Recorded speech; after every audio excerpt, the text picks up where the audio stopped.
বিএনপিকে ফ্যাসিবাদের দিকে না ছুটে জুলাইয়ের বিচার নিশ্চিত করার দাবি করেছেন বিরোধী দলীয় নেতা ও জামায়াতের আমির শফিকুর রহমান। তিনি বলেন, নব্য ফ্যাসিবাদ নির্মূলে আরেকটি বিপ্লব প্রয়োজন। চিফ প্রসিকিউটর আমিনুল ইসলামের পদত্যাগ দাবি করেন এনসিপির আহ্বায়ক নাহিদ ইসলাম। বিকালে রাজধানীতে জামায়াতে ইসলামীর নেতৃত্বাধীন 11 দলীয় ঐক্যের সমাবেশে এসব কথা বলেন তারা। মঙ্গলবার সকাল থেকেই কার্যক্রম নিষিদ্ধ আওয়ামী লীগের তৎপরতা ঠেকাতে মাঠে ছিল 11 দলীয় ঐক্যের নেতাকর্মীরা। পরে বিকালে রাজধানীর বিজয়নগরে আওয়ামী লীগের গুম, খুন ও গণহত্যার বিচারের দাবিতে সমাবেশ করেন জোটের নেতারা। বক্তব্যের শুরুতেই ক্ষমতাসীন বিএনপিকে এক হাত নেন বিরোধী দলের নেতারা। বলেন, ভারত আর আওয়ামী লীগের সাথে আঁতাত করছে সরকার। একটা সমঝোতা হয়েছে, বিচারের ক্ষেত্রে সমঝোতা করতে হবে। আমরা বলবো, আল্লাহর রাস্তায় মাপ চাই বিএনপির ভাইয়েরা। জুডিশিয়াল কিলিং এর নামে প্রতিটি হত্যাকাণ্ডের আমরা বিচার করব।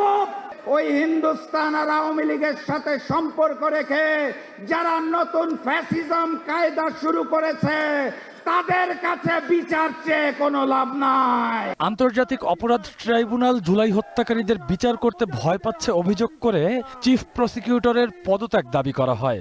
আইসিটিতে নতুন কোনো রায় আমরা এখন পর্যন্ত দেখি নাই, নতুন কোনো তদন্তের রিপোর্ট এখন পর্যন্ত দাখিল হয় নাই। এটা স্পষ্টত যে চিফ প্রসিকিউটরকে বসানো হয়েছে তিনি দায়িত্ব পালনে ব্যর্থ হয়েছেন। অবিলম্বে তাকে পদত্যাগ করতে হবে এবং নতুন যোগ্য দায়িত্ববান ব্যক্তিকে বসাতে হবে। বিএনপিকে ফ্যাসিবাদের দিকে না ছুটে জুলাইয়ের বিচার নিশ্চিতের দাবি তোলেন বিরোধী দলীয় নেতা শফিকুর রহমান। বাংলাদেশ কিন্তু বারবার বিপ্লবের সাক্ষী।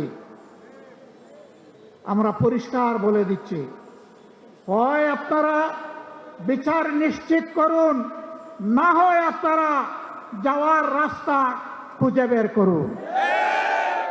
নব্য ফ্যাসিবাদ নির্মূলে আরেকটি বিপ্লব প্রয়োজন উল্লেখ করে আন্দোলনের সামনের সারিতে থাকার ঘোষণাও দেন শফিকুর রহমান। বিপ্লব অনিবার্য হয়ে উঠেছে। Rakibul Rahat, one news, Dhaka.